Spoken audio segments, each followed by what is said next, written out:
سلام دوستان، امیدوارم که خیلی خوشحال باشین. راجع به دو موضوع میخوام باهاتون حرف بزنم. اولین موضوع راجع به آب بدن هستش. اغلب آنالیزایی هم که میگیرم همه آب بدن ها پایین هست. این به این معنی نیستش که ما فقط در طول روز آب نمیخوریم. خب آب نمیخوریم، مسئله نیست.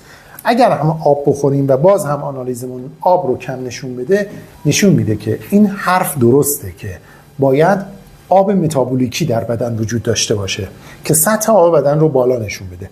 آب متابولیکی آبی است که موجود در سبزیجاته. خوب دقت بکنید، گروه سبزیجات اگر در برنامه غذاییتون پایین باشه، آب بدن کاهش پیدا میکنه، سوخت و سازتون پایین میاد، چربی نمیسوزونید و ادرار رنگ زرد مایل به زرد و زردتر میگیره. هرچه زردتر باشه یعنی کم آبتره بدنتون.